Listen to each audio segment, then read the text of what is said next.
Do you believe in second chances on a dusty frontier, where lawless bandits roam and fortunes can be won or lost overnight? Picture a lone widow on a dying patch of land, waking one stormy morning to find an unconscious stranger at her doorstep, an impossibly wealthy cowboy, whose very life hangs in the balance. In that thunder-soaked dawn, her decision to save him will forever change their destinies. Secrets, betrayals, and a forced marriage await them in a place where hearts are as wild as the open plains. Steel yourself for a tale of danger, redemption, and the enduring power of love.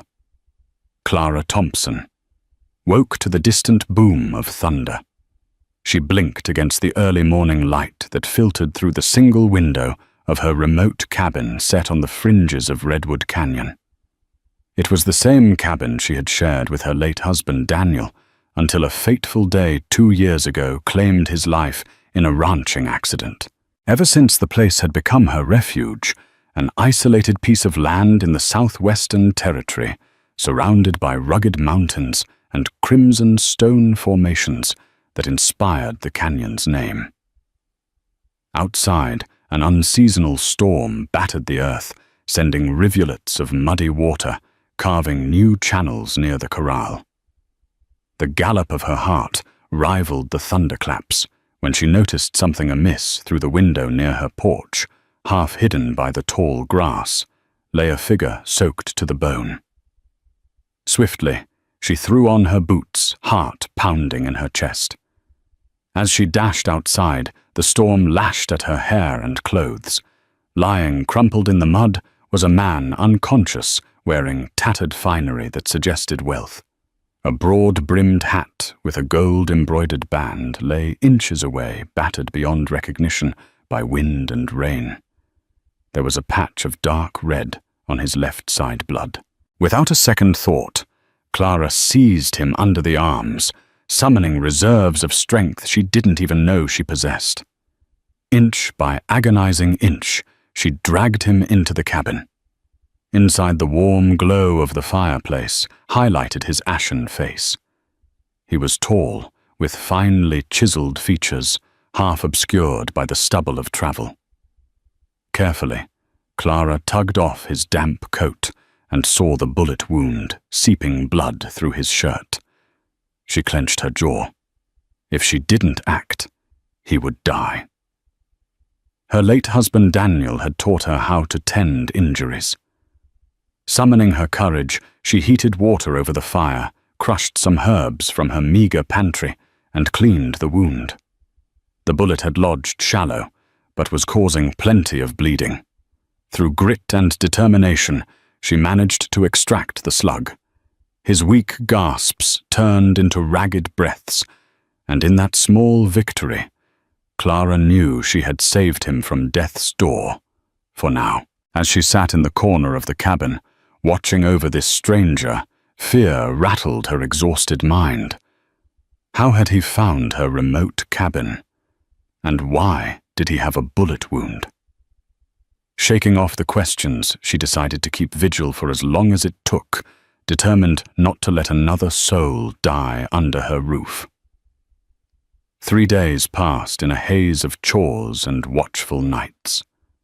The unnamed patient remained pale and feverish, drifting in and out of delirium. Clara spoon-fed him broth, coaxed him to drink water, and dabbed his forehead with a cool cloth to keep the fever from claiming him. At dawn on the 4th day, she woke to find his eyes half open, scanning the cabin's beams with a confused expression. He tried to speak, but only a hoarse whisper escaped his lips. Where am I?" he murmured. "You're in my cabin," Clara answered, her voice gentle but guarded. "I found you outside during the storm. You'd been shot." He flinched, reaching instinctively for his bandaged side. The pain etched fresh lines on his face. After a moment, he managed, "Thank you." "I did what I could," she replied, seating herself on a wooden stool beside the bed. I'm Clara Thompson. And you are? For a moment he looked uncertain, as though he had forgotten his own name. Then he cleared his throat. James. James McAllister. Clara's eyes widened. The name McAllister was known even in these remote parts. Rumor had it that the McAllister family was one of the wealthiest in the territory, with lucrative railroad contracts and massive spreads of land near Abilene. If this was indeed James McAllister, the man whose father had built an empire, then trouble might soon follow. Such fortunes often attracted enemies. "What happened to you, Mr. McAllister?" she asked. He coughed, grimaced, and let his gaze wander. "Attacked by outlaws on my way back from a meeting in Redwood City. My carriage. They shot my driver first, then turned their guns on me. I got away on horseback, but I must have passed out here." Clara pursed her lips. Redwood Canyon was a small place. If bandits had followed him, they'd be scouring the region. What if they planned to return? "You should rest," she said, pressing a cool cloth against his forehead. "Your wound needs time to heal." His hand caught hers, halting her movement. "I owe you a debt," he rasped. "I won't forget this." "Paying me back won't be necessary," she murmured gently, freeing her hand. "Just focus on recovering." Yet, as she turned to adjust the blanket, a ripple of foreboding coursed through her. She had saved a man who carried a target on his back, and if the bandits realized he was still alive, they might not hesitate to track him down and eliminate anyone who stood in their way.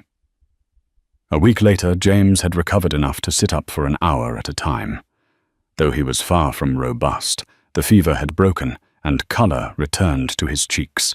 Clara found him to be surprisingly gentle despite his background of affluence and power. He would try to help with small tasks around the cabin, even though his wound made it difficult to lift more than a ladle of water. Late in the afternoon, Clara heard a horse neigh outside. Her pulse quickened. She peered through the window and recognized the rider. It was Sheriff Levi Johnson, an old friend of her late husband. The sheriff dismounted, dusted off his wide-brimmed hat, and approached the door. She opened it, feigning calm. "Morning, Sheriff." "Morning, Clara," the lawman said with a nod. "I'm sorry to intrude. The townsfolk have been on edge. There were reports of a shooting near Redwood City, and word is James McAllister has gone missing. Have you heard anything?" Out of the corner of her eye, she saw James struggling to stand. He had insisted on dressing in a loose-fitting shirt and trousers that Clara's husband once wore. Clara stepped aside, letting the sheriff see the figure inside. The man's complexion was still pale, but the resolute tilt of his chin was unmistakable. Levi doffed his hat in surprise. "James McAllister. By God." James inclined his head. "It's me, Sheriff. Clara saved my life." Sheriff Johnson let out a low whistle.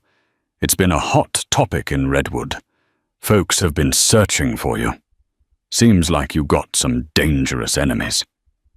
James nodded, his voice rough. "I suspect it's not just simple bandits. Could be Martin Hastings behind it all." Clara's ears perked up at that name. Hastings was a notorious land baron, rumored to employ unscrupulous enforcers. He had a reputation for hiring gunslingers to sabotage or intimidate business rivals. If Hastings had targeted James, the stakes were higher than they'd imagined. "You might be safer in town," the sheriff said, rubbing the back of his neck. "We can keep an eye on you. We don't want trouble coming down on Clara." James shook his head. "With all due respect, Sheriff, if Hastings wants me dead, he'll stop at nothing. Being out here remote as it is might buy me time to recuperate. Then I can gather evidence of his involvement." Sheriff Johnson's gaze fell on Clara, lines of worry furrowing his brow. "Clara, you sure you're up for that? I know this place was your sanctuary after Daniel passed. The last thing I want is to see you in harm's way." She hesitated, glancing between James's wounded stance and the sheriff's concerned eyes. "I appreciate your worry, Sheriff, but I can't turn James away now. He'd never make it far on his own in his condition." Nodding slowly, the sheriff exhaled. "I'll increase my patrols out this way. But please, both of you, be cautious." When the lawman departed, James sank into a chair. He looked exhausted, yet resolute. In the glow of late afternoon, Clara's heart fluttered with conflicting emotions. Fear of the danger that lurked outside, and a reluctant sense of responsibility. She had saved him once. Turning him away now felt unthinkable. That night, as she doused the lantern flame and prepared to sleep in the chair, she whispered a silent prayer for both of their souls. Days turned into weeks. James improved, though he moved with caution, pressing a hand to his bandaged side. When he felt strong enough to sit outside, he and Clara spent time under the old oak tree overlooking the corral, sipping tea from battered tin cups. In those quiet moments, Clara would share stories of how she and Daniel had built this small ranch from nothing. She told him about Daniel's unwavering belief that Redwood Canyon could be a paradise if only they worked the land with patience. She recalled how they had courted under those very stars, danced in the meadow, and dreamed of raising a family. Each memory was tinged with sorrow and warmth, and James listened with rapt attention. In turn, James recounted his own upbringing among the wealthy. He described grand parties in Abilene, lavish business deals with railroad magnates, and the constant swirl of gossip among high society. Yet behind his polished tone, Clara sensed loneliness. He had grown up in a world of money and power, but it seemed to have come at the cost of genuine companionship. He recalled crossing paths with famed figures like Wyatt Earp in Dodge City, and hearing tales of Charles Goodnight's ranching empire, enough to make any frontier dreamer yearn for simpler times. Despite their vastly different backgrounds, they found themselves exchanging laughter over small jokes and confiding old wounds. An unspoken closeness began to take root, an empathy that sprang from mutual loss and the isolation of Redwood Canyon. Clara might have been a ranch widow, but her determined spirit intrigued James, and James, for all his wealth, possessed a vulnerable honesty that Clara couldn't help but admire. In the midst of this blooming friendship, however, a dark cloud still lingered.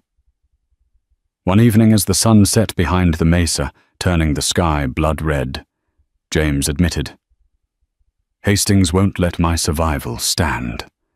He wants total control of the new railroad lines, and if I present evidence that he orchestrated the attacks on my father's shipments, he'll lose everything. I'm sure he's plotting a next move." Clara placed a comforting hand over his. "We'll deal with that when the time comes. For now, focus on healing." His gaze met hers, and in that instant, the hush of the canyon seemed to amplify the steady beating of her heart. A flicker of warmth passed between them, hope, maybe even affection, but both quickly looked away, uncertain of what they saw. The moment passed as swiftly as it came, overshadowed by the future's looming danger. In the early hours of a crisp morning, Clara was tending to her lone milking cow, while James sat at the kitchen table sorting through documents he had hidden in a saddlebag. Suddenly, hoofbeats echoed through the canyon. Clara hurried to the window, spotting two riders approaching one, a wiry-looking man with a sneer on his lips, the other a barrel-chested brute armed to the teeth. Their dark clothing bore no insignia, but everything about them screamed hired muscle. "James," she hissed, "we've got company." He looked up, eyes narrowing.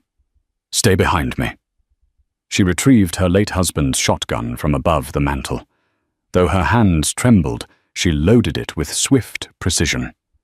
James stood behind the door, wincing as he lifted his revolver. The knock that followed was sharp, reverberating through the wooden walls. Clara opened the door a crack. "Yes, morning, ma'am," the wiry man drawled. "We're looking for a fella named James McAllister. Heard he might be around these parts. You know anything about that?" Her throat tightened. She forced a polite tone. "Never heard of him." The brute behind the wiry man smirked.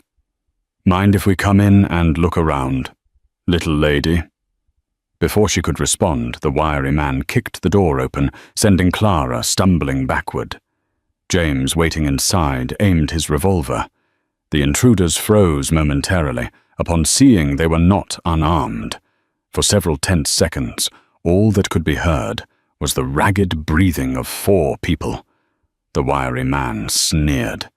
"We don't want to kill a woman, but we will if we must." Clara gripped the shotgun, heart pounding.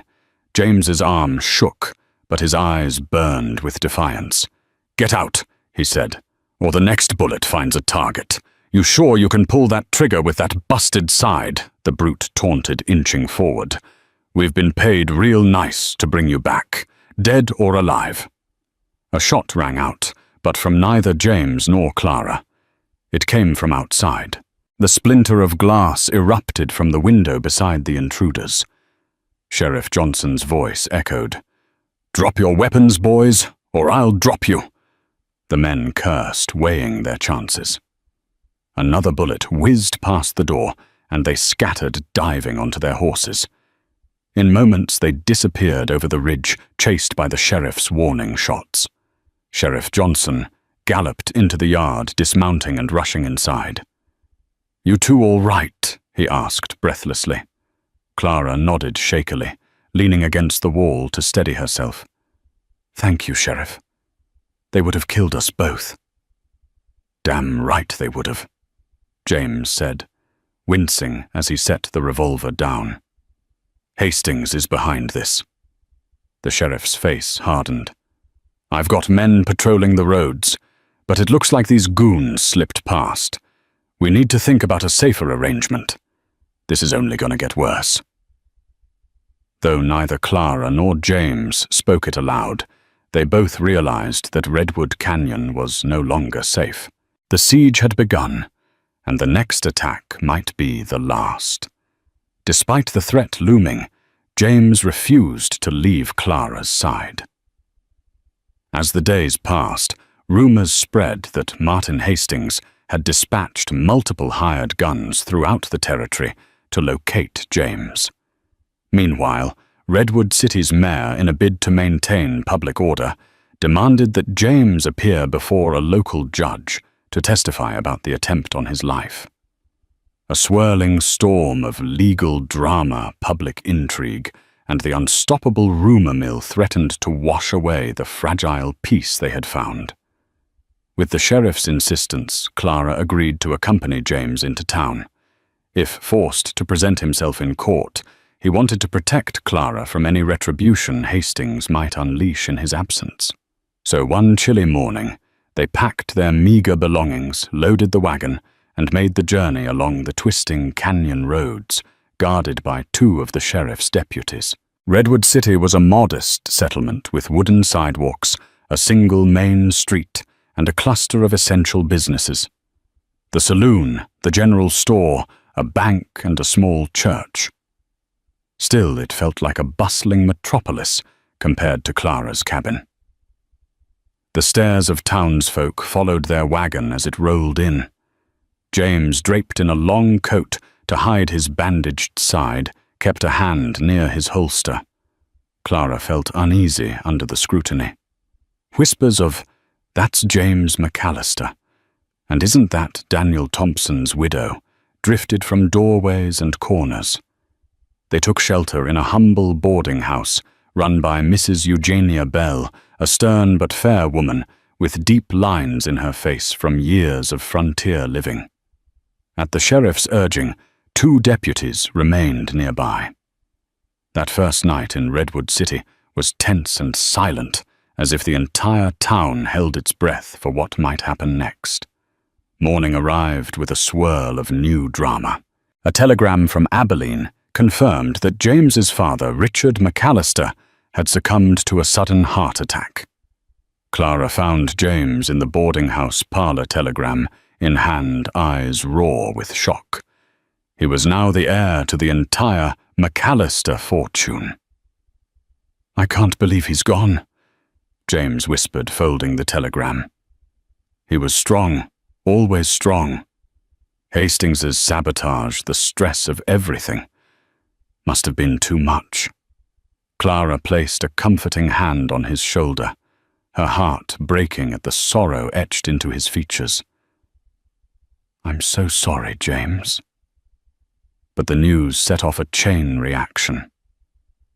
Word spread that James McAllister was now one of the most eligible and wealthiest men in the region if he survived the coming battle with Hastings. Suddenly, Redwood City brimmed with curious onlookers, opportunists, and potential assassins, all eager to cash in on the drama. That afternoon, James and Clara stood before Judge Caroline Murray in a cramped wood-paneled courtroom. The gallery was packed, merchants, ranchers, even the local gossip mill seemed to be in attendance. Across the aisle, Martin Hastings lounged in a chair, his expensive suit and well-groomed mustache painting an image of false respectability. Judge Murray rapped her gavel. "This hearing is to determine the nature of threats against Mr. James McAllister and whether a formal inquest is warranted." Sheriff Johnson stepped forward, recounting the attacks at Clara's cabin and the presence of Hastings's known associates. Hastings's lawyer objected, dismissing the claims as hearsay, asserting that Hastings was an honest businessman. Yet as the hearing wore on, James presented partial documentation of Hastings's attempts to sabotage McAllister shipments. Murmurs rippled through the crowd, and Hastings's smug confidence wavered. Finally, Judge Murray cleared her throat. "Given the evidence provided thus far, I find sufficient cause to move forward with a formal inquiry. Until that time, Mr. McAllister is under the protection of this court. Any further attempts on his life or property will be dealt with harshly." Scowling Hastings rose from his seat, his voice ringing through the chamber. "This is an outrage, Your Honor. I have not threatened Mr. McAllister. He's spinning lies to tarnish my reputation." He turned to James, eyes narrowing with menace. "You're making a mistake, boy." James stood firm, though Clara felt the tension radiating off him. "I stand by the truth, Hastings. No matter what you do or who you hire, the truth will come out." A hush fell as the judge adjourned the hearing. The next move was in Hastings' hands. Clara could feel the threat in the air like static before a lightning strike. They left the courthouse with a renewed sense of peril swirling around them. Back at the boarding house, Clara and James were on edge.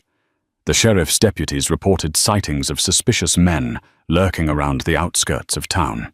Tensions spiked higher when a shot was fired through the parlor window late one evening, narrowly missing James. In the chaos, Clara huddled by the door, heart pounding. She realized that Redwood City might be no safer than her remote canyon cabin. To complicate matters further, a rumor circulated, likely planted by Hastings, that James McAllister was taking advantage of the virtuous widow, Clara Thompson. Whispers suggested that James had deliberately hidden away on her ranch, defiling her good name in exchange for sanctuary.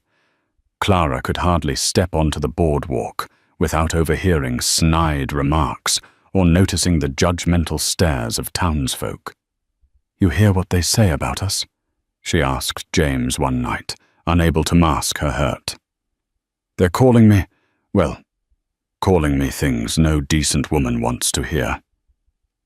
James's expression darkened. "I'm sorry, Clara. This is my fault." His remorse was genuine.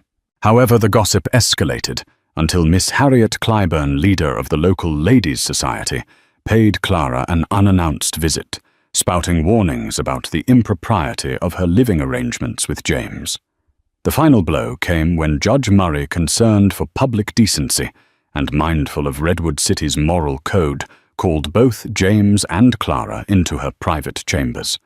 With a weary sigh, the judge explained that the swirling rumors threatened James's credibility in court and Clara's reputation in the community. "Mr. McAllister, Mrs. Thompson," Judge Murray began gravely. "I don't condone forced arrangements, but given the severity of the threats, the swirl of public scandal, and the pressing need for stability in this community, I see only one solution: an immediate marriage to quell the gossip and preserve your reputations. Additionally, a formal union will allow this court to mandate certain protections under the law. Consider it carefully." Clara felt the room spin. Her future, her autonomy, was being decided under the guise of legality. She remembered Daniel, the life they had shared, and how she had never imagined another marriage. Tears threatened to blur her vision, yet she swallowed them back, glancing at James. His face was a storm of emotions, guilt, duty, and a strange glimmer of relief or maybe acceptance. "Judge Murray," he said quietly, "we'll consider it." In Redwood City, rumor was king, and once a woman's honor was tarnished, the stain was near impossible to remove. If they refused, the court of public opinion might declare Clara a scarlet woman. And if they parted ways, James might lose the credible testimony he needed to bring Hastings to justice. The forced choice hung between them like a guillotine. Within days, the judge's directive became unavoidable. The sheriff delivered an ultimatum: either James and Clara married, or the town's leading voices would publicly condemn Clara and James's claims against Hastings might be dismissed as scandal-driven lies. On a chilly morning in the small church at the end of Main Street, Clara found herself dressed in a modest gown borrowed from Mrs. Bell. James stood beside her in a freshly pressed suit, courtesy of a local tailor who was eager for the McAllister coin. The church pews were half filled with curious onlookers, including Harriet Clyburn and her ladies' society, who watched with a mixture of triumph and suspicion. Clara felt numb. This was nothing like her first wedding day, where love and anticipation had surged through her. Instead, she braced herself, swallowing down the heartbreak of a forced arrangement, reminding herself that she was doing it for her safety and reputation, and for James, who needed a legitimate standing to fight Hastings. Sheriff Johnson and Judge Murray stood as witnesses. Reverend George Parker began the ceremony. His voice was subdued, perhaps sensing the tension in the air. When it came time for vows, Clara struggled to speak. Yet when she glanced at James, she saw in his eyes a quiet sincerity. "I, James McAllister, take you, Clara Thompson, to be my wife," he said, his voice trembling. "I pledge to stand by you and to protect you as long as we both shall live."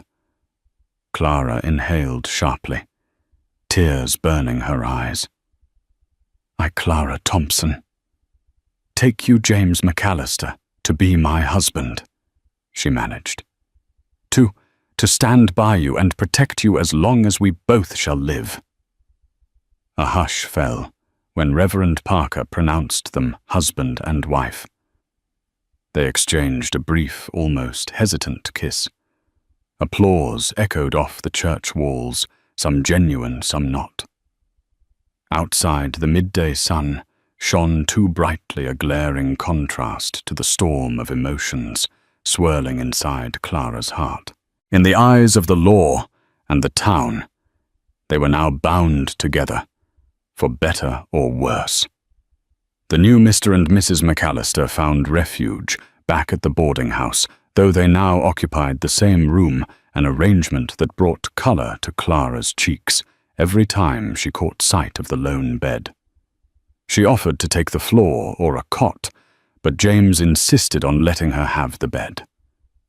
Their nights were spent in a tense dance of unspoken boundaries, a single lamp burning until the early hours, as each pretended to sleep. Yet as days turned into weeks, the forced marriage shifted into something different. James would wake early to fetch fresh water, or surprise Clara with a small flower from the boarding house garden, simple gestures that hinted he was trying to be a true husband, not merely a partner of convenience.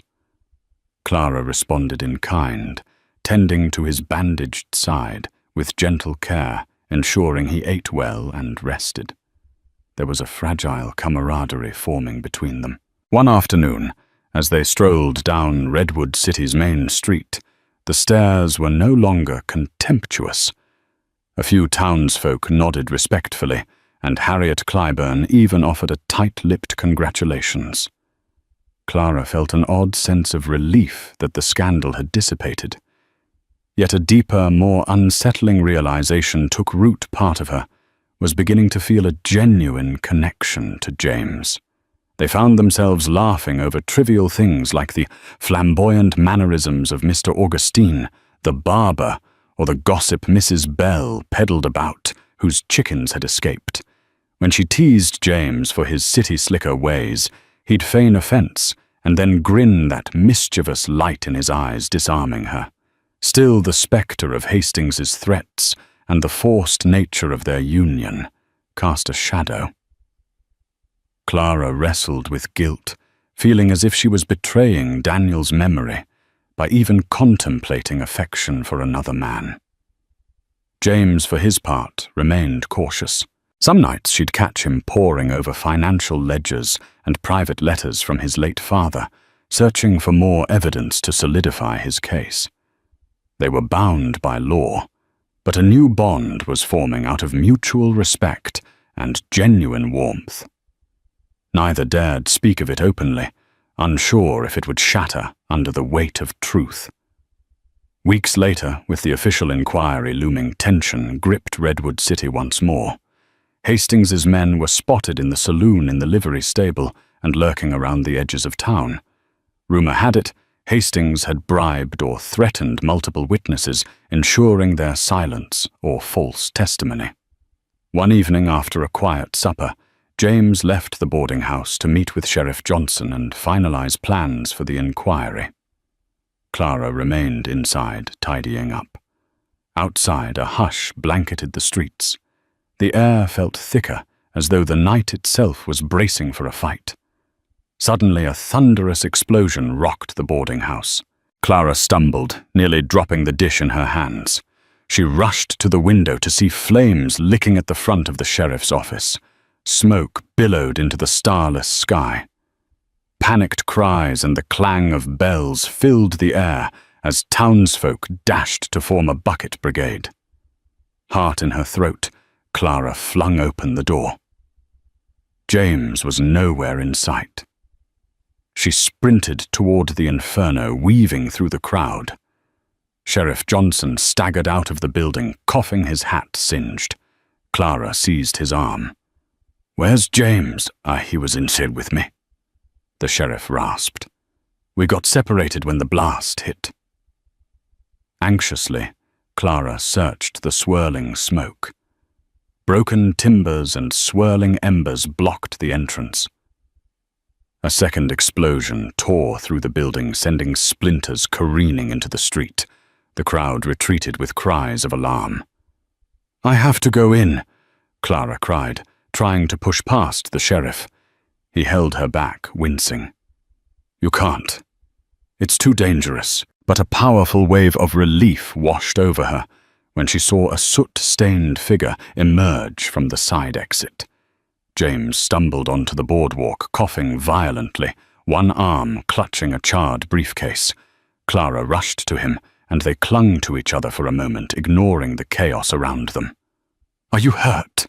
she demanded, eyes wild with concern. He wheezed, shaking his head. "No. I grabbed what I could, some documents. Proof."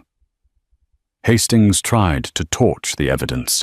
Sure enough, the briefcase in his grasp held the final records and letters that tied Hastings to illegal acts of sabotage and extortion. The cost had been high, but if the papers inside survived, James might finally have all he needed to bring Hastings down. In the aftermath of the explosions, Redwood City reeled. The sheriff's office was reduced to embers, and with it much of the official documentation needed to prosecute Hastings. However, thanks to James's desperate act, not all was lost. The next morning, the battered briefcase was opened on the boarding house dining table. The singed pages revealed damning details, correspondence's logs of bribes and shipping ledgers that implicated Hastings in multiple crimes. Yet possession of these documents put James and Clara in greater danger. Hastings would stop at nothing to keep that evidence from reaching a court of law. Under the sheriff's advice, James and Clara prepared to leave Redwood City under the cover of darkness, journeying to Abilene, where a federal judge would hear the case and hopefully ensure a fair trial. Clara stood in their cramped room, hastily packing. She glanced at James, who was loading bullets into his revolver. Their eyes met a quiet resolve passing between them. This was no longer just about forced marriage or saving face in a small-town scandal. They were a team, now united in a fight for justice.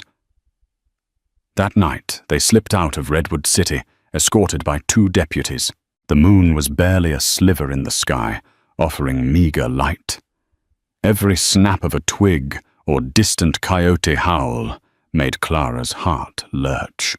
She clutched the briefcase tightly, remembering how close they had come to losing everything. James rode beside her, scanning the darkness. They made it halfway to the fork in the road that led to Abilene without incident.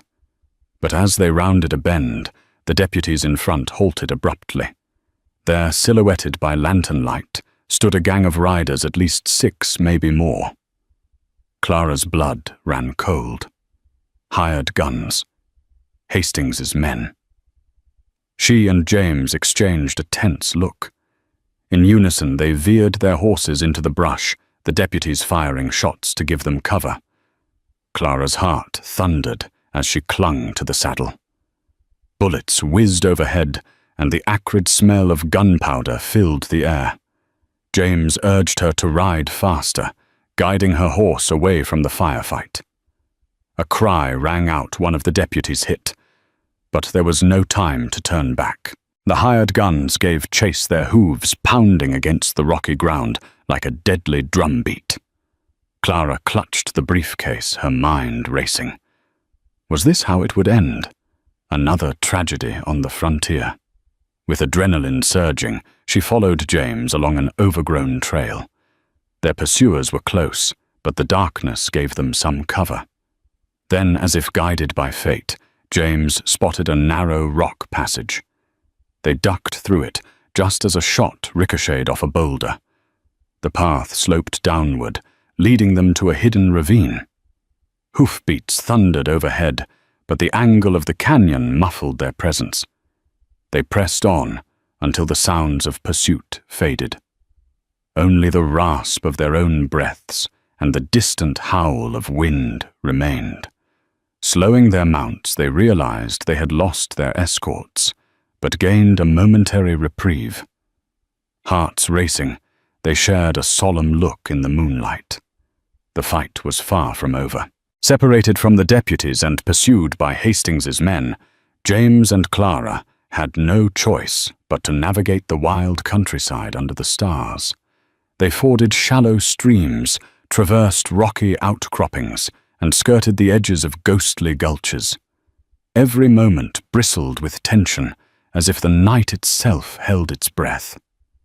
By dawn, exhaustion weighed heavily on them. They stumbled upon a small homestead, perched on a ridge, an isolated farmhouse with a barn and a few grazing animals. Reluctant to involve innocents, they still had little choice. They approached cautiously. To their relief, the homestead belonged to a kindly older couple, Mr. and Mrs. Olsen, who offered water and a brief respite. While the Olsens knew of the McAllister name, they bore no ill will. Over a simple breakfast of cornbread and coffee, James recounted their plight. Mr. Olsen, a war veteran, grimly noted that men like Hastings thrived on intimidation, but could be toppled if the law was on your side. After an hour's rest, James and Clara prepared to ride out once more. Mrs. Olsen pressed a packet of supplies into Clara's hands. "For the journey," she said softly. "And good luck." Gratitude shone in Clara's eyes. "Thank you. We won't forget your kindness." As they rode away, both felt the stirrings of hope, tempered by the knowledge that Hastings' men were still out there searching for them. The worn path to Abilene stretched ahead like a silent challenge, each mile laced with peril. On the second night of travel, a full moon illuminated the rugged plains. They had skirted the old Redwood Canyon earlier that day, ironically passing within a few miles of Clara's ranch. Her heart ached for the simple solitude she had once cherished. Could life ever return to that they made camp near a cluster of rocks, hoping the formation would provide some cover? James built a small fire while Clara combed through the singed documents, ensuring they were intact. She couldn't shake the feeling that everything the forced marriage, the perilous journey, was leading to a reckoning that would either secure their future or destroy it. Sitting close to the fire, James cleared his throat. "Clara, there's something I need to tell you." Her brow knitted. "Go on." He took a deep breath. "My father, he wasn't just building railroads. He had powerful allies, but also powerful enemies. Hastings was once a partner, a friend, until greed drove them apart. When Hastings turned criminal, my father gathered every scrap of evidence, hoping to end Hastings's reign. These documents are a legacy of that effort." Clara nodded, suspecting there was more. "And then there's us," James added quietly. "I know our marriage started as a necessity, but it's become something else, hasn't it?" Her heart hammered at his words. She glanced away, tears catching the moonlight. I don't know how to feel. I can't deny that I care about you, James, but it feels like I'm betraying Daniel." James took her hand gently. "I understand. I'd never want to replace him. I just hope you'll let me stand beside you now as your husband by choice, not just by force." Silence stretched between them, broken only by the crackle of the fire. In the flickering light, Clara saw the sincerity in his eyes. For all the heartbreak, fear, and uncertainty, she felt a glimmer of something profound, a chance at love again. She nodded slowly, though words failed her. They didn't speak more that night, but they drew closer under the moonlit sky, each finding comfort in the other's presence. In that quiet communion, a resolution took shape. They would see this battle through together. The dusty outskirts of Abilene bustled with stagecoaches, wagon trains, and drovers herding cattle. As James and Clara rode in, they were struck by the scale of the city. Brick buildings mingled with wooden storefronts, and a large courthouse stood at the center, its columns gleaming in the midday sun. They wasted no time. At the courthouse steps, James petitioned a federal judge, named Alistair Polk, presenting their evidence of Hastings's crimes. Polk, an imposing man with snow-white hair and a reputation for incorruptibility, agreed to review the documents in a special session scheduled 2 days hence. After conferring with the clerk, James and Clara were assigned protective custody at a nearby hotel with a pair of lawmen posted outside. However, Hastings was not far behind. Word had travelled fast, and Abilene's rumour mill churned with tales of a feud between the McAllister heir and a ruthless land baron. Men in Hastings's employ prowled the saloons and gambling dens ready to snuff out James before he could set foot in the courtroom. Late one night, James and Clara returned to the hotel from a final meeting with Judge Polk. As they climbed the stairs to their room, a shadowy figure emerged. Gunfire erupted, echoing through the corridor. James pushed Clara aside, returning fire. Chaos ensued as other guests screamed and ducked for cover. By sheer luck, the attacker's bullet only bruised James's shoulder. Clara fired a warning shot from her own revolver, forcing the assailant to retreat into the night. The lawmen stationed outside rushed in too late, but the message was clear. Hastings was making his final play. On the morning of the hearing, tension electrified the courtroom. Hastings arrived with an army of lawyers, flanked by men who exuded danger. James, dressed in a plain but dignified suit, held Clara's hand as they stood before Judge Polk. The battered briefcase was set on the table, its contents carefully organized. The hearing began with formalities, but it quickly evolved into a fierce legal battle. Hastings's lawyers tried to discredit James's evidence, claiming it was forged, stolen, or irrelevant. They called in bribed witnesses who recited rehearsed testimonies meant to paint James as a lying upstart, desperate to shift blame for his father's questionable dealings. But James and Clara remained steadfast. They presented letter after letter, ledger after ledger, each piece meticulously linking Hastings to intimidation, sabotage, and attempted murder. Clara even testified about the attacks at her cabin, the forced flight from Redwood City, and the near-fatal ambushes along the way. Judge Polk scrutinized every page. As he read through the final documents, his expression darkened. "Mr. Hastings," he declared at last, "there is more than enough evidence here to issue an arrest warrant. You will be remanded into custody pending a full trial." Hastings shot to his feet. "This is an outrage. I'm being framed." The judge rapped his gavel sharply. "Order in the court. Given the severity of the charges, bail is hereby denied." A collective gasp rippled through the gallery. 2 U.S. Marshals stepped forward, placing Hastings under arrest. He flailed and shouted curses, but his voice was drowned out by the gavel's final strike. Justice, it seemed, had at last caught up with him. In the aftermath, James and Clara were ushered outside. Reporters pressed for details, but the newlyweds slipped away, finding a moment of quiet relief in an alley behind the courthouse. James exhaled, leaning back against the wall. "It's over," he murmured, eyes shining with gratitude. "You risked everything for me, Clara." She reached up, brushing a stray lock of hair from his forehead. "It was the right thing to do. And you've risked just as much for me." He laced his fingers through hers. "Maybe it's time we decide what happens next by our own choice." Her lips curved into a cautious smile. For the first time, the horizon seemed open, not veiled by fear. "I'd like that." With Hastings in custody, James's life was no longer under immediate threat. Still, the legal process would continue, and he would be needed to testify in the full trial.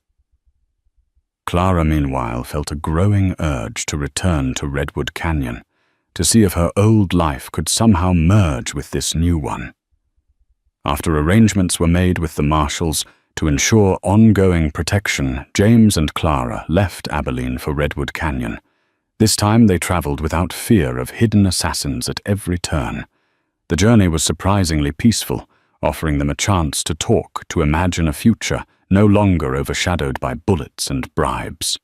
When at last they reached Clara's ranch, she nearly wept at the sight of the old cabin. It looked smaller than she remembered, but perhaps that was because she had grown. The gate squeaked in the same familiar way, and the corral was overgrown. Yet the air smelled like home. As James helped her off the horse, she turned to him with a tender smile. "I never thought I'd see this place again." He surveyed the land, the cabin, the memory-laden spaces that had once belonged to Daniel and Clara. "It's humble," he said softly, "but it feels like it could be ours if you'll have me." Tears welled in her eyes. "I think I'd like that," she whispered, stepping closer. He leaned in, and under the big blue sky of Redwood Canyon, they kissed this time, not out of obligation, but out of a genuine, blossoming love. In the weeks that followed their return to Redwood Canyon, Clara and James poured their energy into rebuilding, not just a ranch, but a life. The dusty trails and sun-bleached fences now bore the marks of renewal. With James's resources and Clara's steadfast guidance, the once quiet homestead transformed into a place of motion and meaning.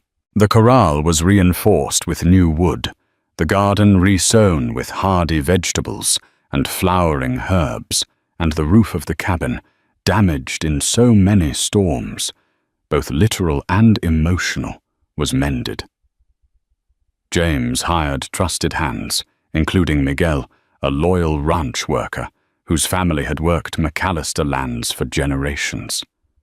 Under Clara's direction, even the smallest details were restored with care. Morning coffee on the porch became ritual. Laughter replaced silence. Life, it seemed, had finally steadied. One breezy afternoon, the rhythm was broken by the arrival of Sheriff Johnson. He rode up, his horse's hooves crunching softly against the dirt, and tipped his hat with a somber nod. "Clara. James. I wish I came with better news." Clara's heart froze. "Is it Hastings?" The sheriff dismounted and nodded grimly. "He escaped during a transfer to federal custody. Word is he bribed the guards. He's vanished, but his influence is gone. His land's been seized, bank accounts frozen. Most say he's fled the territory altogether." James clenched his jaw. "So he's free but broken." For now, the sheriff agreed. "But keep your guard up. A wounded man can still be dangerous." As the sheriff rode away, Clara stood quietly beside James, eyes scanning the horizon. The sun cast golden rays across the open plain, yet a faint shadow lingered in her chest. Still, fear no longer ruled her. She and James had survived worse. Over time, Hastings became a ghost, a reminder of past trials rather than an immediate threat. Life settled into a comforting cadence. They hosted neighbors, began sketching plans for a harvest festival, and spoke often of what might come next. At twilight under the gnarled old oak where Daniel once dreamed aloud, Clara now shared new dreams of children of laughter echoing through the canyon of love that had grown from hardship. One evening, as they watched the sunset turn the sky into a canvas of purples and golds, James turned to Clara. "Did you ever think that from a storm and a bullet we'd find this?" She leaned her head against his shoulder. "No. But I'm starting to believe the frontier gives back what it takes if we have the courage to keep going." He kissed her temple gently. "Then let's keep going." together. And in that quiet, sacred moment, surrounded by the land that had once nearly broken them, Clara and James sealed not just a survival, but a new beginning. In the following spring, Redwood Canyon echoed with the lowing of cattle and the ring of hammers as new barns went up. James and Clara found themselves at the center of a small but thriving community. Neighbors once scattered by hardship and fear began to return lured by the promise of security and prosperity. Rumors even circulated that the new McAllister Ranch was soon to host a harvest festival, an event that might bring together people from every corner of the territory. Judge Caroline Murray paid them a visit, delivering good news. Hastings had been apprehended, trying to cross the border into Mexico. Soon he would face his final reckoning. The relief on James's face was evident, and Clara squeezed his hand, sharing in his quiet triumph. In the quiet evening that followed, as the sun dipped below the canyon rim, they walked hand in hand through the pasture. The grass was lush, the breeze warm, and the sky painted in vibrant hues of orange and pink. Clara paused, gazing out over the land that meant everything to her. I never thought I'd find happiness like this again. James drew her close. I owe my life to you, and you've given me something no amount of money or land could ever buy a true home. She turned to him, eyes shimmering. We built it together. They embraced under the fading light, two souls no longer haunted by the tragedies of the past, but bonded by hope for the future. And so in the wide-open expanse of the Wild West, their story once steeped in bullets' betrayal and a forced union blossomed into a testament of resilience, redemption, and love that thrived in the most unexpected places. Thank you for joining us on this wild ride through Redwood Canyon, where a grieving widow's compassion saved a wealthy cowboy, and love emerged from the ashes of danger and forced vows.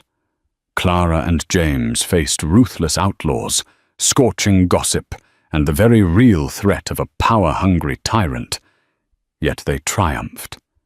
In doing so, they found something deeper than any gold rush, a bond forged by loyalty, sacrifice, and an unwavering hope for tomorrow. If this tale of courage, romance, and redemption spoke to your heart, please like, share, and subscribe to our channel. By doing so, you help us bring more captivating stories of the Wild West and beyond to life. Join our community of story lovers, and let's keep the spirit of frontier adventures alive. Until next time, may your trails be smooth and your hearts ever steadfast. Safe travels, partners.